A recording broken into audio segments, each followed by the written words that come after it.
everypony, bronies and pega sisters of all ages. Welcome once again to Like a Ditzy Do, a video blog about the My Little Pony collectible card game. I am your host, the Nate Damn Z. And am I the only one who really likes those friends cards that have a penalty? By this, I mostly mean the cards like Braeburn, Two Left Hooves, or Marble Pie, Quiet as a Stone. Friends that give you a lot of power for very few action tokens. And as such, they give you a quote-unquote stipulation of sorts to keep the card balanced. I especially love Prim Hemline Runway Judge. She's 4 power worth of white entry that you can play on your very first turn. That opens up so many possibilities that I think I can live without her contributing to confronting problems. Seriously, I know I've said I'd like to keep my decks as different as possible, but I can't think of any good reasons not to include a playset of her in any deck where white is the secondary color. Heck, even when white is my primary color, she's really hard to say no to. Another fun one is Discord Spirit of Chaos. His penalty is an actual -3 penalty. I'll admit, when this card was revealed during the initial Absolute Discord spoilers, I didn't understand the point. Why make the card 7 power if you only ever get to use 4? But then Chaos was explained, which in this case meant you could get a 4 power friend for free, or keep it as a face-off flip of 7, which probably means you win. And this brings me to what I really like about these friends, finding ways around the penalties. Take Braeburn here. I have him in an orange-pink deck where Ununicorned is in the problem deck. Ununicorned removes a friend's abilities, and even though I've been calling them penalties this whole time, that's technically wrong. Even though the effect can be seen as negative, the, quote, additional cost to play this card, end quote, is the card's ability. Any effect that would cancel it out as you play it means you don't have to retire any pony. I would totally have Discord Spirit of Chaos in this deck too, but he's an ultra rare and I haven't even pulled one from my binder yet. I also have a pink-white deck that I wouldn't mind a Discord SOC playset for, because white gives me access to Dressed Up, which not only neutralizes the -3 ability, but it gives Discord +1 and white. So for 4 action tokens, I could have an 8 power dual color friend. I know this isn't the most complex of strategies, but it just makes me giggle at the possibilities. It almost feels like I'm getting away with some kind of mischief, you know?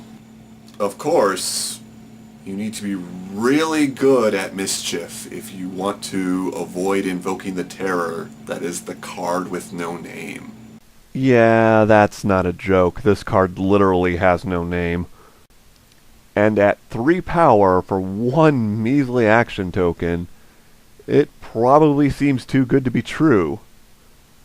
But then you realize there isn't a problem or resource that exists that can cancel a chaos effect. And if you flip this card during a face-off, you lose. Period. Doesn't matter if you're at 14 points and a flip of 3 would make you win that last point. Flip this card and it's over. To call on the Slender Mane is a terrible risk indeed.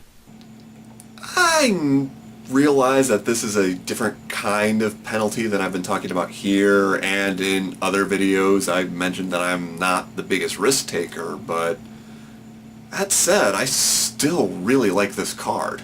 It just adds that little extra bit of excitement to face-offs. And while there is no way to cancel the chaos effect, there are ways to stack the deck to hopefully avoid flipping it and drawing it instead. As of Equestrian Odysseys, purple is almost as much about rearranging the cards on top of your deck as it is giving you extra action tokens. I don't think the laws of probability allow for guarantees in this situation, but I'm pretty sure you could get it darn near close to one.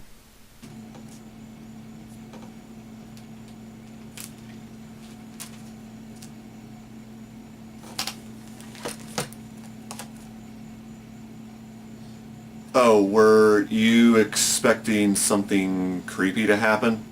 Yeah, no, I don't actually know anything about the Slender Man operator mythos. So...